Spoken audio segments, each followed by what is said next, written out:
Bom, então vamos começar agora falando da língua de sinais e o seu reconhecimento dentro do Brasil. Como que se deu? Nós já falamos um pouco da história da educação de surdos no mundo todo, falamos das correntes de educação de surdo, como que foram os métodos utilizados até o momento, e agora então a gente parte para novos horizontes, para ensinar vocês um pouquinho, conceitualizando então a Libras dentro do Brasil e o seu reconhecimento.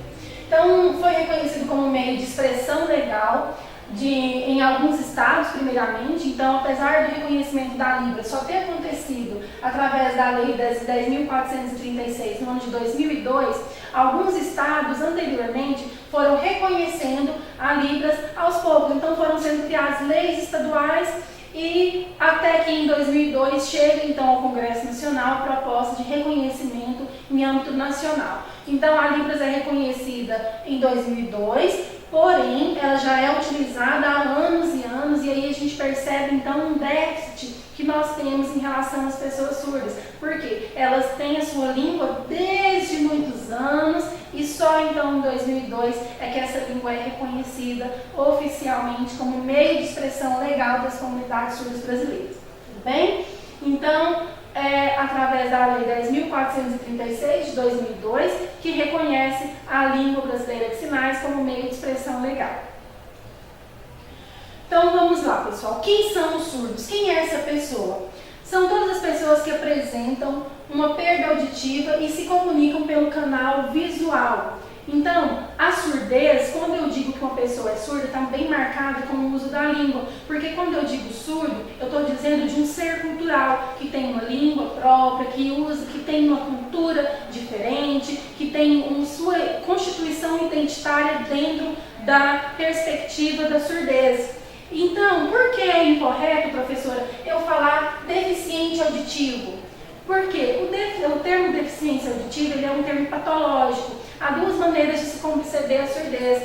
Então, eu posso vê-la como uma patologia, por exemplo, como uma doença, né? uma deficiência, e como uma surdez, que é uma cultura diferente, uma língua diferente. Entenderam a diferença entre deficiência auditiva e surdez?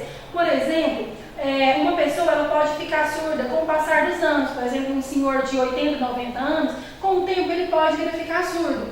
Ele vai ficar, então, deficiente auditivo e não surdo. Por quê? Isso não vai fazer com que ele se comunique pela Libras, por exemplo. Então, essa é a diferença. É correto eu falar surdo-mudo? Não é correto. Não pode-se dizer que uma pessoa é surda-muda. Quando você diz que ela é surda-muda, você está atribuindo a ela duas deficiências. Mas ele não fala. Mas por que ele não fala? Porque ele não ouve.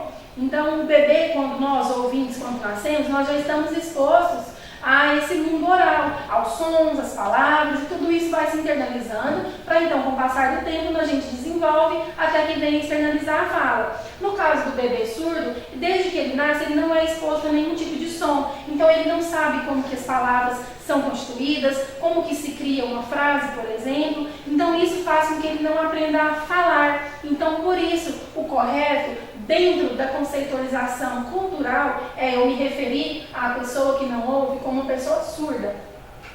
Digo, pessoa que não ouve e se comunica através da língua brasileira de sinais. Tudo bem? Então, essa é a diferença. Deficiência auditiva, tudo bem, é um termo criado, não é de todo errado, mas também, se tratando da comunidade, da cultura surda, o correto seria chamar então essa pessoa de surda e não deficiente auditivo e jamais de surdo-mudo. Tudo bem? Então, e aí algumas pessoas perguntam, mas o meu parente é surdo e ele fala algumas palavras. Sim, isso é possível. Eles são o que nós chamamos de surdos oralizados. Estes surdos oralizados são aqueles que desenvolveram a fala devido a, talvez, pelo nível de surdez não ser tão agravante, não ser o profundo, né? Tá ali tá numa área mediana, então ele consegue captar alguns sons, consegue ouvir a forma que se pronuncia algumas palavras e com o treino, com o tempo, ele pode sim desenvolver algumas palavras e pode verbalizar algumas frases. Então isso é o que chamamos de surdos oralizados, tudo bem?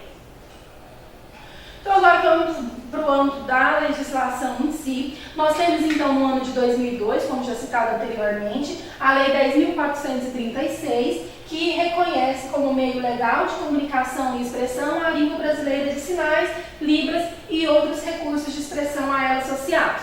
Então, em 2002 nós temos o reconhecimento da língua brasileira de sinais, tudo bem?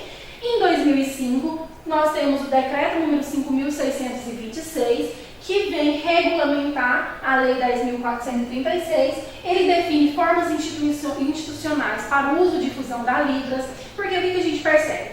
Criou-se então a Lei 10.436, tudo bem, reconhecemos a Libras. Mas aí, então, em 2002 e 2005, percebeu-se o quê? Não, peraí, nós temos a língua, mas como que essa língua vai ser ensinada? Como que ela vai ser utilizada? Quais são as regras? Onde? Quando? Como que ela vai ser instituída e difundida no âmbito social?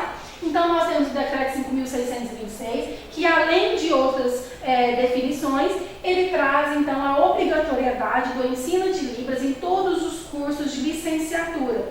Então, desde 2005, todos os cursos de licenciatura foram obrigados a colocar em suas grades curriculares a disciplina Libras. Por quê? Tendo em vista a formação de professores, como que esses professores vão atuar dentro da sala de aula, o seu possível contato com uma pessoa surda. Então, por isso, instituiu-se, a partir do Decreto 5.626, a obrigatoriedade do ensino de Libras para professores. Além disso, também instituiu a obrigatoriedade da disciplina Libras dentro dos cursos de fonoaudiologia. Então, ficam assim divididos. Disciplina Libras é obrigatória nos cursos de licenciatura e no curso de fonoaudiologia. Isso não impede que as universidades, os professores de Libras ofertem núcleos livres. Por exemplo, na minha atuação como professora no Departamento de Letras da UFG Regional Catalão, eu trabalhei com alunos da engenharia, trabalhei com alunos da enfermagem, trabalhei com alunos de diversas áreas que não são licenciatura, mas que optaram por aprender a língua de sinais, o que é importantíssimo na formação de qualquer pessoa. Também o decreto ele vem falar um pouco sobre como que as instituições públicas e privadas devem incluir nos seus orçamentos, nos planos anuais, verbas direcionadas ao uso e difusão da Libras. Isso quer dizer que bancos, órgãos públicos precisam ter o apoio à difusão da Libras, precisam ter a formação, né, para funcionários, para poder receber as pessoas surdas que ali por acaso frequentaram. Isso é algo que não acontece ainda, nós ainda temos muito que avançar, porque os órgãos públicos e privados ainda não têm destinado verba, não tem, digamos assim, que a progressão de tudo isso, no cumprimento, o interesse no cumprimento do Decreto 5626, ele ainda está um pouco tímido, nós ainda estamos engatinhando nesse processo, ainda há muito que melhorar.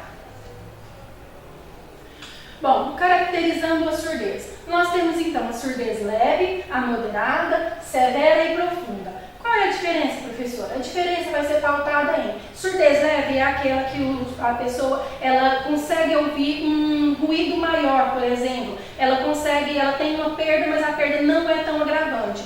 A surdez moderada é aquela que pode atingir unilateral, bilateral, né, ou seja, de um ouvido, ou dos dois ouvidos, que é uma surdez ali que ele já não tem tanta audição, ele já teve uma perda um pouco maior. E a severa é quando ele já está bem agravado, que ele consegue ouvir pouquíssimos sons, apenas sons muito altos, vibrações, mais por vibrações do que por sons, né? Ele já está ali uma surdez bem acentuada. E a profunda, que é quando o surdo não tem nenhum tipo de audição, ele não consegue ouvir nada, não tem nenhum vestígio sonoro. Então é assim dividida a surdez. Leve, moderada, severa e profunda. Professora, surdez leve, o surdo aprende Libras, ele se comunica por Libras? Sim, independente do grau de surdez. Se a pessoa surda, ela se identifica com a cultura surda, ela se identifica com o uso da Libras, ela se identifica com a comunidade surda, ela pode aprender Libras mesmo tendo surdez leve, por exemplo. Tudo bem? Prevenção da surdez. Nós temos então a proteção à maternidade através do pré-natal e parto assistido adequadamente. Isso é importantíssimo. Então, por exemplo, a mulher quando está gestante, ela precisa fazer o acompanhamento devido, ela precisa tomar as vacinas indicadas, porque caso ela tenha, por exemplo, rubéola, toxoplasmose, tudo isso pode acarretar em uma futura criança que tenha algum tipo de deficiência. deficiência, dentre essas deficiências, no caso, a surdez. Cuidados adequados com o recém-nascido e vacinação completa da criança também se constitui como parte importantíssima na prevenção da surdez.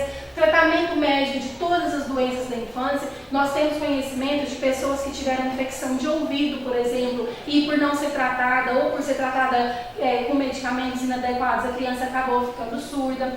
Temos também questões de queda. Tem pessoas que durante a infância ou até mesmo a adolescência sofrem algum tipo de queda e isso faz com que ela perda a audição.